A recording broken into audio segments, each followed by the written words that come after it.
छह डाला की चर्चाएं दीमापुर से चालू हैं। आज पांचवें दोहों पे हम आपसे चर्चा करेंगे। पांचवा दोहा अगर आपके पास पुस्तक है तो खोलेंगे, नहीं तो आपको याद है बोलेंगे, नहीं तो मैं बोल रहा हूं आप बोलेंगे। एक श्वास में 8-10 बार बोलेगा। जन्म्यो मर्यो दुख भयो दुख भार,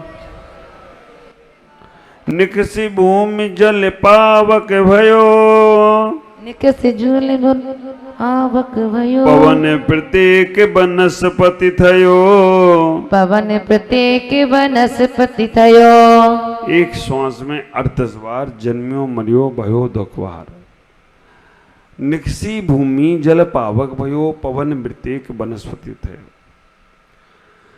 आपकी जो यात्रा है ना, कहां से चालू है? आज वहां से यात्रा शुरू हो रही है। छह डाला में पहली डाल में चतुर्गति के दुखों का वर्णन आया है, और जो आपकी यात्रा शुरू हुई है वो निर्वाण निगोद से हुई है। कोई भी संसार में जीव है, यहां और वहां जहां भी है, चाहे यहां हो चाहे सिद्धालय में हो, सभी की यात्रा निगोद से ही शुरू होती है।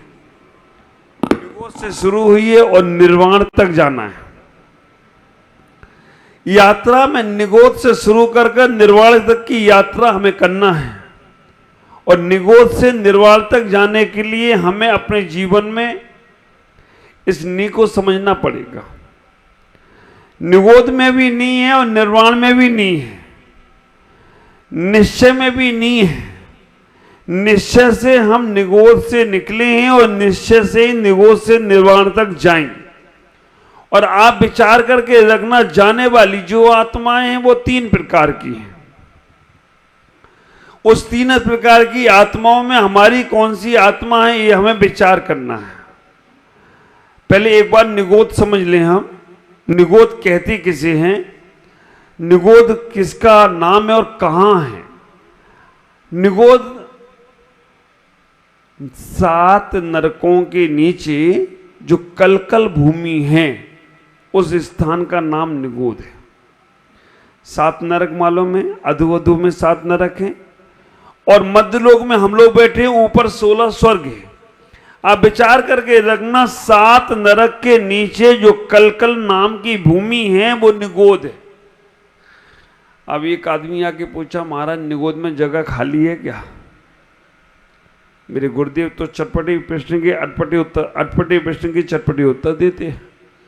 वो आके मेरे गुरुदेव से पूछ लिया, महाराज निगोद में जगह खाली है क्या? अचासी ने बोला, क्या फ्लैट बनाना है तेरे को? बनाना हो तो जगह दिलवा देता हूं। आप विचार करके रखना, निगोद ठसाठस जीवों से भरा पड़ा है। निगोद तो नीचे 7 नरक के नीचे कलकल भूमि है, उसे निगोद स्थान बोलते हैं। अब निगोद और निगोदिया जीव, यहां पर चर्चा चल रही है निगोदिया जीव की। निगोद स्थान तो कलकल भूमि में है, वहां कलकल भूमि को निगोद बोलते हैं, लेकिन निगोदिया जीव कहां है? तो आप विचार करके रखना, निगोदिया जीव सिद्धालय तक में ठसाठस भरे। यहां पर भी निगोदिया जीव ठसाठस भरे, दिखते नहीं, इतने सूक्ष्म हैं कि यहां पर भी एक एक। आप विचार करना, आलू के अंदर देखा जाए तो एक आलू के अंदर अगर हम सुई चुभोते हैं तो इतने जीवों का मरण होता है जितने जीव अभी सिद्ध भगवान नहीं बने। निगोदिया जीव संसार में ठसाठस भरे हुए हैं, और निगोद स्थान नरक के नीचे कलकल भूमि में है। और उसी कलकल भूमि से, निगोद से हम सभी जीव निकले हैं। इस संसार में कोई भी जीव हो, निगोद से ही निकलता है, और निगोद से निकलकर ही निर्वाण की यात्रा करता है। और आप विचार करना, निगोद से कितने जीव निकलते? कभी कभी आपके मन में प्रश्न आता होगा,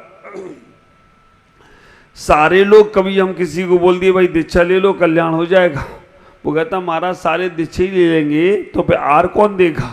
जैसे सारा ठेका उसी ने ले रखा है। कई बार आपके मन में ये विचार आता है कि सब लोग दीक्षा लेके मोक्ष चले जाएंगे तो संसार खाली हो जाएगा, आखिरी में मोक्ष कौन जाएगा? सबसे लास्ट। सारे चले जाएंगे तो लास्ट में भी तो कोई बचेगा देखने वाला, उसमें मैं अपना नंबर लगा लेता हूं, जो लास्ट में जाओगे वो मैं ही हूंगा।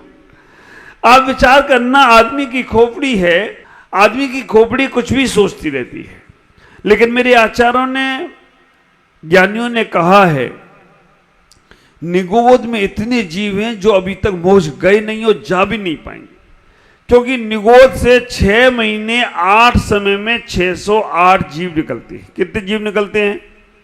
6 महीने 8 समय में 608 जीव निकलते हैं। हर 6 महीने 8 समय में 608 जीव निकलेंगे और हर 6 महीने 8 समय में 608 जीव ही मोक्ष जाएंगे। ये सिद्धांत है, इस सिद्धांत को कोई काट नहीं सकता। आप विचार करके रखना, निगोद से 6 महीने 8 समय में 608 जीव निकलते हैं और 6 महीने 8 समय में 608 जीव ही मोक्ष जाते हैं। आपके मन में विचार आ सकता है कि जो निकलते वही मोक्ष जाते, फिर तो यार हम लोग फालतू में बैठे साधना कर रहे हैं, जो निकलेंगे वही मोक्ष जाएंगे। ख्याल करना, 608 जीव निकलेंगे, मोक्ष जाने वाले कोई भी हो सकते हैं, आप भी हो सकते हो, हम भी हो सकते हैं, ये पेड़ पौधे भी हो सकते हैं, ये हवा पानी भी हो सकती है। मोक्ष जाने के लिए किसी में बाधक नहीं है। आप विचार करना, ये पेड़ पौधे भी मोक्ष जा सकते हैं। पर्याय बदलेगी, मनुष्य पर्याय को पाएंगे तब मोक्ष जाएंगे। हवा पानी, जो हवा चल रही है वो भी मोक्षगामी हो सकती है। और आप विचार करके रखना, कोई श्रावक बन गया है, कोई साधु आदमी बन गया है, कोई साधु बन गया है, अगर उसके अंदर भव्यता नहीं है तो वो कितना भी कुछ कर ले लेकिन मोक्ष नहीं जा सकता। और जिसके अंदर पात्रता है, 6 महीने 8 समय में 608 जीव उस नरक से, उस निगोद से निकलते हैं। उस निगोद से जो निकलते हैं उनके परिणाम क्या होते हैं, कैसे निकल जाते हैं? आयु की पूर्णता, कसाय की मंदता उन्हें वहां से निकालने में कारण बनती है। और आप विचार करना, आयु की पूर्णता, कसाय की मंदता उन्हें वहां से निकालने में कारण बनती है। और तीसरा कारण मैंने ऐसा भी सुना है, जब भगवान को केवल ज्ञान होता है, समुद्र घात करते हैं, उस समय उनके परमाणु, समुद्र घात के परमाणु पूरे 3 लोक में जब बिखरते हैं, उस परमाणुओं से जो स्पर्श में आ जाता है वो भी उस बार भाव से वहां से निगोद से निकल सकता है। निगोद में एक इंद्रिय जीव है। आप विचार करके रखना, केवल उनके पास शरीर है और कुछ भी नहीं है, वो भी वहां से निकल सकता है अगर भाव सहित। उससे भाव तो है नहीं है लेकिन फिर भी लेस्या है। किस लेस्या है? किस लेस्या की मंदता हो गई, क्योंकि लेस्याओं से रहित कोई भी जीव नहीं है। पेड़ पौधों की भी लेस्या है, जानवरों की भी लेस्या है, आपकी भी लेस्या है। हम लोग लेस्या मतलब परिणाम, लेस्या मतलब भाव, लेस्या मतलब विचार, लेस्या मतलब आपका आभामंडल। जो आपका आभामंडल है वो ही लेस्या है। तो निगोद से जो जीव निकलता है उसके परिणामों की मंदता होती है। केसाय लेस्या, कृष्ण लेस्या की मंदता होती है, तो वहां से निकलता है। वो निगोद में जो जीव है, वो निगोदिया जो जीव है, यहां भी भरे पड़े हैं, ठसाठस भरे पड़े हैं। वो जब निकलते हैं तो वहां से निकलकर वो कहां जाते हैं वो चर्चा करूंगा, पहले उनकी स्थिति समझ लो। निगोदिया जीव कितना कष्ट पा रहे हैं। एक श्वास में 8-10 बार जन्मियो मरियो। अब विचार करके रखना, एक श्वास में 8-10 बार जन्मियो मरियो दुख भार। जन्म मरण के दुखों को उठाते हैं एक श्वास में कितने बार? 18 बार। कितने बार? और ये श्वास जो आप ले रहे हो वो वाली श्वास नहीं, जो आपकी धड़कन चल रही है ना वो वाली श्वास, आपकी जो पल्स चल रही है वो वाली श्वास। 1 मिनट में 18 बार जन्म मरण उनका हो रहा है। आप ख्याल करना, आदमी को जन्म में भी बहुत तकलीफ है और मरण में भी बहुत तकलीफ है, लेकिन वो निगोदिया जीव एक श्वास में 8-10 बार जन्म मरण करते हैं। कितना कष्ट होता होगा, कितनी पीड़ा होती होगी। अगर उसे यहाँ देखना है तो मेरे गुरुदेव वर्तमान में एक उदाहरण देते हैं कि अगर वो एक निगोदिया जीव की तकलीफों को देखना है, पीड़ाओं को देखना है, कष्टों को देखना है, तो आप विचार करके रखना, एक आदमी को एक बोरे में बंद करो, एक बोरे में बिल्कुल उसके हाथ पैर बांध दो, आंखों पे पट्टी बांध दो, कानों में रुई लगा दो, मुंह में कपड़ा ठूस दो, उसको उल्टा बांध दो। बांधने के बाद उसे पेड़ से लटका दो, नीचे से अग्नि जला दो, जलाने के बाद उसके ऊपर हंटर से पिटाई की जाए, पिटाई करने के बाद उसके ऊपर नमक डाला जाए, कितनी तकलीफ होगी। हाँ, इतना ना कर पाओ तो आज एक काम कर लेना, उंगली लेना, पत्थर लेना, ऐसे कुचलना और अग्नि में सेक के नमक डालना। हाँ, कर मत लेना, नहीं तो मालूम पड़ा महाराज ऐसी ऐसी बातें बताते हैं। ख्याल करना, इतनी तकलीफ, तुम्हारी उंगली कट जाए और नमक लग जाए तो इतनी तकलीफ, उससे ज्यादा तकलीफ उन निगोद में हम भोग कर आए। और ये बात बिल्कुल परफेक्ट है, सत्य है, इसमें कोई दो राह नहीं है। हमने नरक और निगोद में वादा किया था, भगवान अब मैं कोई ऐसे काम नहीं करूंगा जिससे मुझे वापस निगोद आना पड़े, वापस नरक में आना पड़े। हे भगवान, मुझे इस बार तो निकाल दो निगोद से, इस बार तो नरक से निकाल दो, ये हमने वादा किया था। लेकिन सब बातें भूल गए।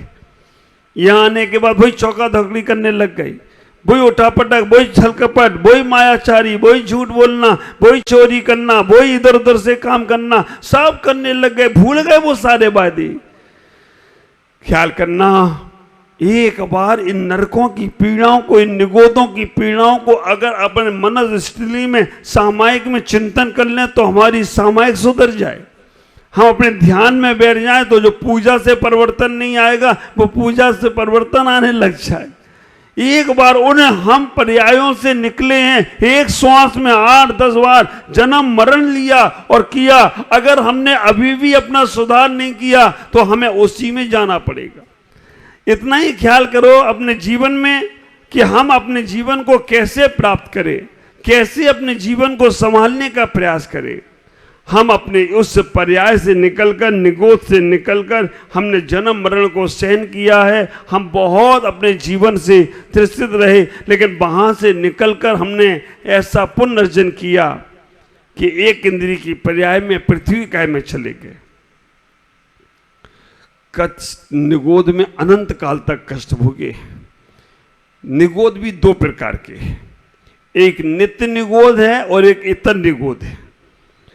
नित्य निगोद और इतर निगोद। नित्य निगोद में से कोई भी जीव निकलता नहीं जल्दी से, 6 महीने 8 समय में ही 608 जीव निकलेंगे, उसे बोलते हैं नित्य निगोद। और इतर निगोद किसे कहते हैं? जब ये जीव निगोद से निकलता है 2000 सागर से कुछ अधिक समय का परमिट लेकर निकलता है। जब ये जीव निगोद से निकलता है तो 2000 सागर से कुछ अधिक समय का परमिट लेकर निकलता है। और 2000 सागर में ऐसा मैंने पढ़ा या सुना है, 1300 सागर, सागर की डेफिनेशन आगे बताऊंगा, 1300 सागर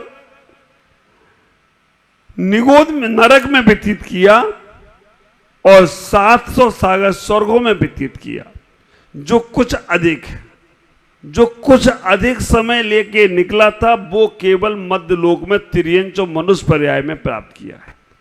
और उसमें भी से तिर्यंच में बहुत भटका है, लेकिन मनुष्य पर्याय को पाने के बाद ऐसा कहते हैं कि 48 भाव मिलते हैं।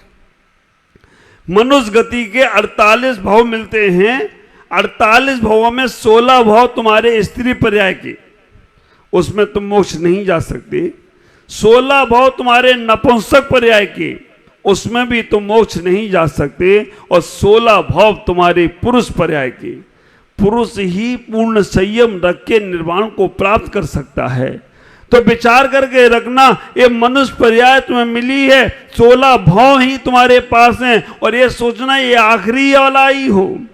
अगर इसमें तुमने कल्याण नहीं किया, इसमें तुमने संयम को धारण नहीं किया, इसमें अपने आचरण को सद आचरण नहीं बनाया, इसमें आपने अपने विचारों को अच्छा नहीं किया, तो विचार करके रखना, परमिट खत्म, वीजा खत्म, कहां जाओगे? वापिस।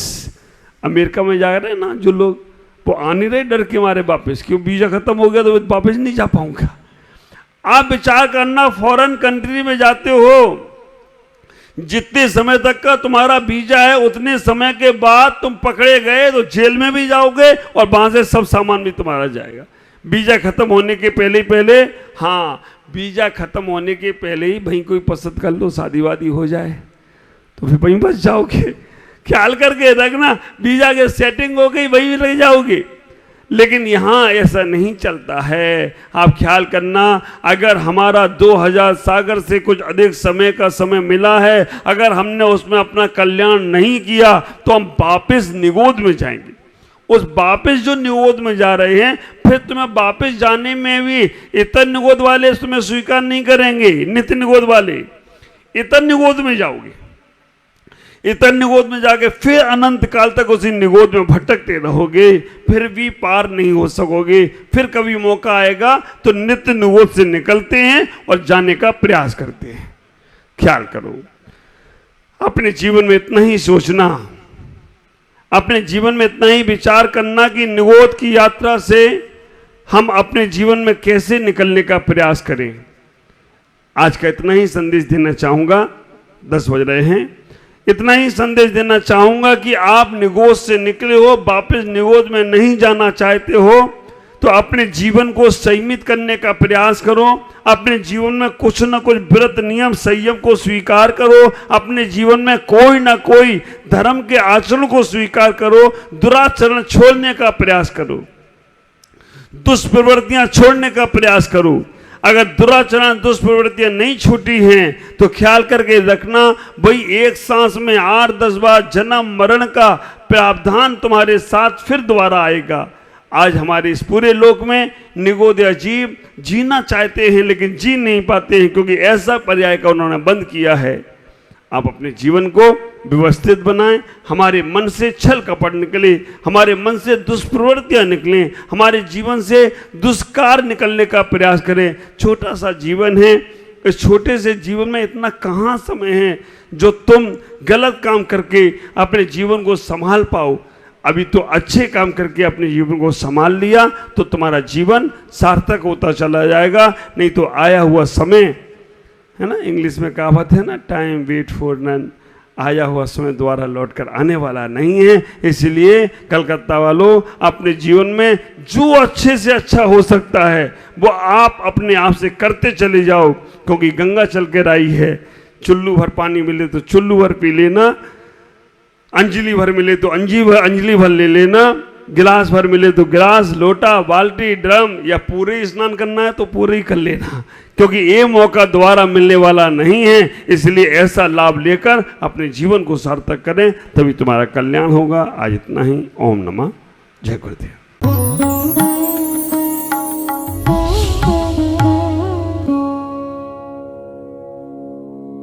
ज्ञान एवं संस्कार का अद्वितीय संगम, मुनि प्रमुख सागर जैन पब्लिक स्कूल उत्तर प्रदेश प्रांत के जिला इटावा की पुण्य भूमि कुनेरा में परम पूज्य पुष्पगिरी तीर्थ प्रणेता आचार्य श्री 108 पुष्पदंत सागर जी महाराज के मंगल आशीर्वाद एवं परम पूज्य भारत गौरव आचार्य श्री 108 प्रमुख सागर जी महाराज की पावन प्रेरणा से स्थापित मुनि प्रमुख सागर जैन पब्लिक स्कूल, जहां भावी पीढ़ी को न केवल लौकिक शिक्षा प्रदान की जा रही है बल्कि भारतीय संस्कृति और उत्तम संस्कार भी प्रदान किए जा रहे हैं। यही शिक्षा समाज में जागरूकता, नैतिकता और समता का भाव जागृत कर रही है, तो वहीं ये संस्थान भविष्य का मार्गदर्शक बनकर एक सशक्त समाज के निर्माण में सहायक सिद्ध हो रहा है। इसके अलावा कक्षा 8वीं तक की शिक्षा प्रदान करने वाले इस स्कूल में पूज्य गुरुवर की अनुमति से अब कक्षा 12वीं तक के विद्यार्थी भी लाभान्वित हो सकेंगे। अब ये विद्यालय कक्षा 8वीं से 12वीं तक प्रारंभ होने जा रहा है, अतः निर्माण कार्य के शीघ्र आरंभ हेतु सधर्मी बंधुजन अपना अपना धर्म योगदान देकर इस पुण्य कार्य में सहभागी बने और अनंत कालीन धर्म लाभ अर्जित करें। अधिक जानकारी एवं सहयोग हेतु संपर्क करें छुलक Shri Parmanand Sagar ji, Anand Baba, Shri Chhavi Sethi, Dimapur, mobile number 9436003664, Shri Rajesh Elani, Dimapur, mobile number 9346666666, Sangeeta Jain, Etawah, mobile number 9897795058, Shri Mithun Jain, Etawah, mobile number 7300726318 एवं 9411989700। बैंक डिटेल्स, बैंक का नाम बंधन बैंक, खाता संख्या 1022000048325668, IFSC कोड BDBL 002101, खाता नाम श्री दिगंबर जैन आचार्य प्रमुख सागर सेवा ट्रस्ट।